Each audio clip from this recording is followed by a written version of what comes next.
আমার স্বামী আমাকে রেখে একাধিকবার পরকীয়া করেছে, সুযোগ পেলে এখনও পরকীয়া লিপ্ত হয়। আমি দেখে কিছু বললে আমাকে প্রচণ্ড মারে, ব্যক্তিগতভাবে আমাকে কোনো হাত খরচ দেয় না, কিন্তু তার প্রচুর টাকা। এ বিষয় নিয়ে একটু আলোচনা করবেন। পরকীয়া এটা আমাদের সমাজে এখন ঘরে ঘরে ঘরে ঘরে কিছু কিছু পরকীয়া আছে, আমরা টেরও পাই না। ওই যে ইনবক্সে চলে, ঠিক না ঠিক? ফেসবুকে, ইমোতে, মেসেঞ্জারে, বিভিন্নভাবে, এবং ঘরে ঘরে অশান্তি। গতকালকে কোন একটা বেসরকারি টেলিভিশন চ্যানেলে রাসূল আকরাম সাল্লাল্লাহু আলাইহি সাল্লামের দাম্পত্য জীবন নিয়ে আলোচনা চলছিল। আমরা আলোচনা করতে করতে 4টা পর্ব রেকর্ড হয়ে গেছে, মানে 100 মিনিটের বেশি রেকর্ড হয়ে গেছে, কিন্তু কোনো কোল কিনারা করা যাচ্ছে না।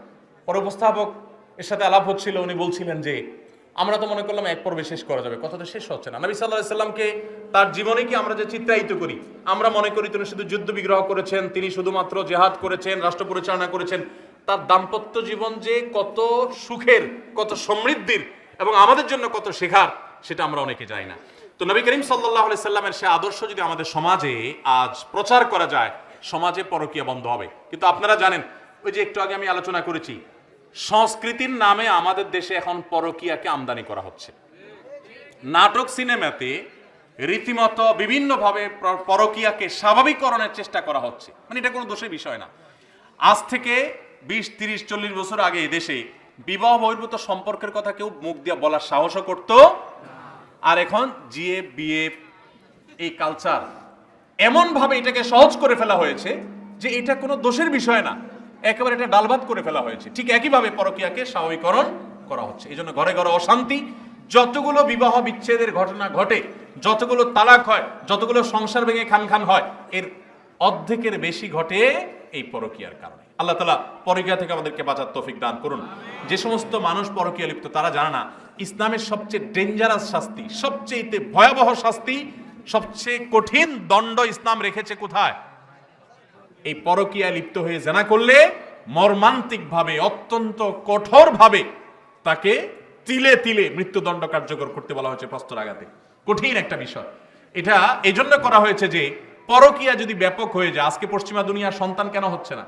আজকে Italy, China, Japan, Korea, Thailand, পৃথিবীর বড় বড় উন্নত দেশগুলো তাদের সন্তান জন্মের জন্য মানুষকে ফুসলাইয়া টাকা পয়সা দিয়ে সরকার, যে সন্তান একটা হলে এত টাকা ভাতা পাবা, 2টা হলে অত পাবা, 3টা হলে এত পাবা, তারপর সন্তান হচ্ছে না। কারণ কি? এর অন্যতম একটা কারণ বিবাহ বহির্ভূত সম্পর্ককে এমন স্বাভাবিক করে ফেলা হয়েছে। কারণ যারা বিবাহ বহির্ভূত সম্পর্ক করে তারা তো সন্তান নেয় না। বুঝেন নাই?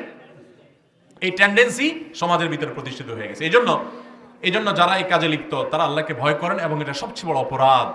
নবী করিম সাল্লাল্লাহু আলাইহি সাল্লাম পরকীয়ার রোগে আসক্ত মানুষদের ট্রিটমেন্টের জন্য একটা কথা বলেছেন। এই একটা কথার বাস্তবতা উপলব্ধি করতে পারলে এই রোগটা সেরে যাওয়ার কথা। সেটা হলো যে নবী সাল্লাল্লাহু আলাইহি সাল্লাম বলেছেন, তোমার স্ত্রীকে আল্লাহ রাব্বুল আলামিন যে অবয়ব দিয়ে তৈরি করেছেন, তুমি তোমার ঘরের স্ত্রী রেখে অন্য স্ত্রীতে যে মস্তেছ বা তার প্রতি আসক্ত হচ্ছ, একই কথা মেয়েদের জন্য প্রযোজ্য। তোমার যে স্বামী আছে, তাকে আল্লাহ তাআলা যে অবয়ব দিয়ে সৃষ্টি করেছেন, তুমি আরেকজনের সাথে পরকীয়া করছো, তারও একই অবয়ব। পার্থক্য কিছুই। শয়তান তোমার কাছে অনেক চমৎকার করে উপস্থাপন করছে, ধ্বংস হওয়ার পরে হয়তো আফসোস করবে। পরকীয়া লিপ্ত হয়ে সংসার ভাঙা বহু নারী আর্তনাদ করে, হাহাকার করে, বহু পুরুষ হাহাকার করে, আর হয়তো ব্যাক করার সুযোগ পায় না। এজন্য আল্লাহকে ভয় করেন এবং সংশোধন করেন, এবং জেনার এই ভয়াবহ রোগ থেকে বাঁচার জন্য আল্লাহর খাঁটি বান্দা, আল্লাহ ভীরু মানুষ, মুত্তাকি পরহেজগার মানুষ, নেককারদের সোহবত এবং সান্নিধ্যের কোনো বিকল্প নাই। এক ব্যক্তি এসে নবী সাল্লাল্লাহু আলাইহি সাল্লামের কাছে জেনা করতে তার মনে চায়, আকাঙ্ক্ষা ব্যক্ত করেছেন। নবী সাল্লাল্লাহু আলাইহি সাল্লাম তাকে অত্যন্ত চমৎকার ভাবে উপদেশ দিয়েছেন, এবং তার সোহবতে কিছু সময় ছিলেন। এরপরে সে বলেছে, আমার অন্তরে আকাঙ্ক্ষা বিলকুল নাই, শেষ হয়ে গেছে। এই জন্য ভাইরা, এই ব্যক্তিকে কোন আল্লাহওয়ালা, নেককার, আল্লাহর খাঁটি বান্দা, মুত্তাকি পরহেজগার মানুষদের সোহবতে, সান্নিধ্যে, মজলিসে বিশেষ করে পাঠাতে হবে। আশা করা যায় ইনশাআল্লাহ সে